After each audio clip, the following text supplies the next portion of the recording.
अब हमारे सवालों में कई अगर है, उन सारे अगर का जवाब ढूंढने हम पहुंचे हैं मुंबई के दूसरे हिस्से में।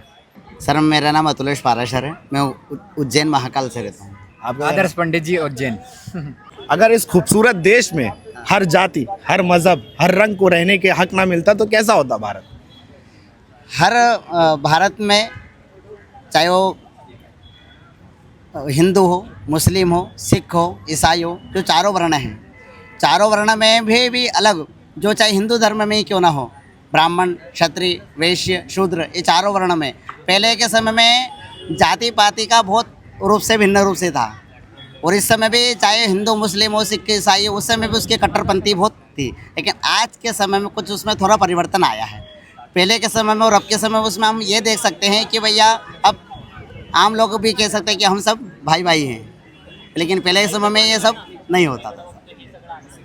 आप कुछ कहना चाहेंगे? 26 जनवरी सबको के बारे समानता से रहने का अधिकार है, बस मैं में? योगेश, आरटीआई नहीं होता, ये अधिकार नहीं होता, सच जानने का अधिकार नहीं होता तो भारत कैसा होता? भारत अभी भी काफ़ी कुछ ज़रूरत है, बट फिर भी आरटीआई से थोड़ा बहुत तो इन्फॉर्मेशन हुआ है रिवेल, तो अच्छी बात है, वो होना चाहिए। वो नहीं होता तो जंगल राज जैसा हो जाता। जी। अगर हमारे पास सरकार चुनने का, वोट देने का अधिकार नहीं होता तो कैसा देखते हैं आप फिर भारत? उसको इंडिपेंडेंस बोल ही नहीं सकते, फिर तो हम गुलाम ही थे और गुलामी रहते। इंडिपेंडेंस है करके वही इंडिपेंडेंस है कि हम अपनी सरकार चुन सकते हैं, हम अपनी आवाज़ को उनको उन तक पहुंचा सकते हैं अपने वोट के माध्यम से। अधिकार मिला, राइट टू वोट, सरकार चुनने का अधिकार मिला, अगर वो नहीं होता अपने पास तो ऐसा भारत कैसा होता? सर अगर वो अधिकार हमको नहीं मिलता तो ऐसा भारत तो ब्रिटिश ईरा या मुग़ल ईरा से भी बदतर होता। तो बाबा साहेब की वजह से हमें ये जो मिला है, तो इससे आज देश में डेमोक्रेसी है, हर रिलीजन वाला सुकून से रह सकता है, अपने मन का नेता चुन सकता है। ये नहीं मिला होता तो कहीं भी बोलना, right to speech, right to freedom, सब कुछ ख़त्म हो जाता।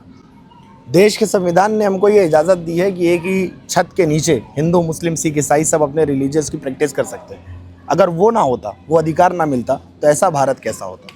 ऐसे भारत में फिर बाद में वही लफड़े झगड़े और हर कोई आगे बढ़ बढ़ के चाहता कि हम बेस्ट है, हम अच्छे हैं और हमारा कानून करे। तो ये भी अधिकार हमको संविधान ने दिया, राइट टू स्पीक। अगर ये ना होता तो ऐसा भारत कैसा होता? बहुत टफ हो रहा है सर, अभी तो फिर हम यहाँ कुछ बोल ही नहीं पाते। अगर ये ना होता तो हम यहाँ आज खड़े ही ना होते और ना ही हम कुछ बोल पाते, क्योंकि किसी को बोलने से तो तुरंत हर्ट हो जाता है, किसी को हम फ्रीडम नहीं होता, तो बहुत मुश्किल हो जाता है। आज हमारा ये रिकॉर्ड करना ही बहुत मुश्किल हो जाता।